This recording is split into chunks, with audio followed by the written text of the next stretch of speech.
इंसान का दिल अगर धड़कना बंद हो जाए तो क्या हो, लेकिन अगर वो ज़्यादा धड़कने लग जाए तो हार्ट अटैक, राइट, बेचैनी, वेरी गुड वेरी गुड।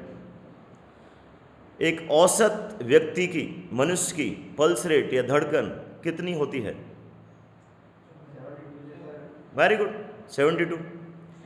आप में से अधिकांश लोगों की औसत पल्स कितनी रहती है? 95, 99,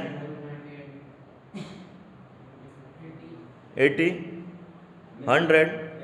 मेरे पास बहुत सारे लोग आते हैं, उनकी पल्स हम देखते हैं और वो खुद भी आके बोलते हैं साहब मेरी पल्स ज़्यादा रहती है। कई बार हम मरीज की शक्ल देख के बताते हैं कि इसकी पल्स ज़्यादा मिलेगी, चेक करो। अभी एक डॉक्टर साहब थे, उनको ही मैं बोल रहा था कि मैंने कहा आपकी पल्स 90 से ऊपर मिलेगी, कि हाँ सर बिल्कुल मेरी 95 से ऊपर ही रहती है। मैंने कहा राइट। पल्स यानी दिल का धड़कना। हम इससे एक बार तुलना करके देखेंगे। इसको माने हम हार्ट, ये हार्ट जैसे पंप कर रहा है, इसको हम दबा रहे हैं तो इसमें से जो इसके कंटेंट हैं वो बाहर निकल रहे हैं। हमारा हार्ट पंप करता है और ब्लड, ऑक्सीजन, वाटर, न्यूट्रिशन सबकी सप्लाई हमारी बॉडी की एक एक सेल तक, कोशिका तक पहुंचती है। यस और नो? अगर वो फास्ट पंप कर रहा है यानी 100 बार, सवा सौ बार अगर धड़क रहा है वो, तो इसका मतलब क्या है? बॉडी के इंटरनल ऑर्गन्स तक यानी बॉडी के अंदरूनी कोशिकाओं तक ब्लड, ऑक्सीजन, वाटर, न्यूट्रिशन पहुंचाने के लिए उसको जल्दी जल्दी ये करना पड़ रहा है, धड़ धड़ धड़ धड़, जल्दी जल्दी, फट फट फट, ऐसे जल्दी जल्दी ये। लेकिन अगर ये आराम से एक ही बार में पूरा पंप करने लग जाए, रिलैक्स, पूरा अपना कंटेंट सारा निकाला, हालांकि सारा निकल जाता है हार्ट में तो, और वो आराम से ब्लड हमारी बॉडी के एक एक अंदर की सेल तक पहुंच जाए आसानी से, तो क्या उसको ज़्यादा धड़कने की जरूरत पड़ेगी? मेरी पल्स कितनी रहती होगी? 75? नो, मेरी पल्स, रेस्टिंग पल्स आ रही है, अभी आ रही है 66, और रेस्टिंग पल्स रहती है मेरी 51, यानी 50 से 55 के बीच। और मेरी मिनिमम पल्स जब मैं डीप स्लीप में होता हूँ तो मेरी पल्स रहती है 44, कई बार 37 तक रहती है। कैसे किया? जबकि मेरी कभी 100 रहा करती थी, 37 रहती है मेरी, कई बार 36, 37 तक। मैंने इसके काफ़ी जो एक्सपर्ट हैं, जो इंडिया के पहले स्पोर्ट फिजिशियन हैं, मेरे मित्र हैं, उनसे मैंने काफ़ी डिस्कस किया, क्योंकि it's completely normal for you, क्योंकि अब तुम्हारी बॉडी एक एथलीट की तरह हो चुकी है। यानी अगर लगातार हम 5 किलोमीटर से ज़्यादा रनिंग करते हैं साल 2 साल, तो पल्स डेफिनेटली बेहतर से तो कम होने लग जाएगी।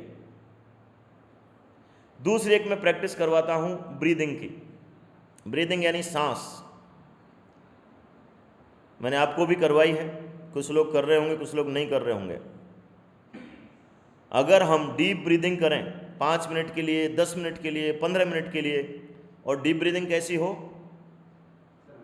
4 सेकंड तक तो अंदर लें, 2 सेकंड तक होल्ड करें, और 6 सेकंड तक एक्सेल करें, यानी लगभग 12 सेकंड में एक साइकिल पूरा हो। तो 1 मिनट में आपको 5 बार ही सांस लेनी पड़े। और ये सिस्टम होता है हमारी बॉडी का, जैसे बॉडी और माइंड अलग नहीं है, वैसे हार्ट और लंग भी डीपली कनेक्टेड हैं, इंटरकनेक्टेड हैं पूरी तरह। आप डॉक्टर हैं, जानते होंगे, अगर हमारी पल्स बढ़ती है तो हमारी रेस्पिरेशन रेट भी फास्ट हो जाती है, हमारी एंग्जाइटी, स्ट्रेस भी बढ़ता है। अगर हम रिलैक्स हैं, कंफर्टेबल हैं, तो हमारी पल्स भी कम होगी और हमारी रेस्पिरेशन रेट भी कम होगी। तो अगर हमें प्रैक्टिस करें लगातार, तो धीरे धीरे अगर हम 1 मिनट में केवल 5 बार ही सांस लें, तो धीरे धीरे पल्स भी रेगुलर होने लग जाएगी। मैं एक एक्सरसाइज और बताया करता हूँ इसके लिए, कि आप जब चलते हैं तो 4 कदम चलो तब तक तो इनहेल करो, और 4 कदम चलो जब तक एक्सेल करो, यानी 4 कदम तक तो सांस अंदर लो और 4 कदम तक सांस को बाहर निकालो। मैं दौड़ते हुए भी ऐसा कर लेता हूँ। 4 कदम तक मैं सांस अंदर लेता हूँ, 4 कदम तक सांस बाहर लेता हूँ।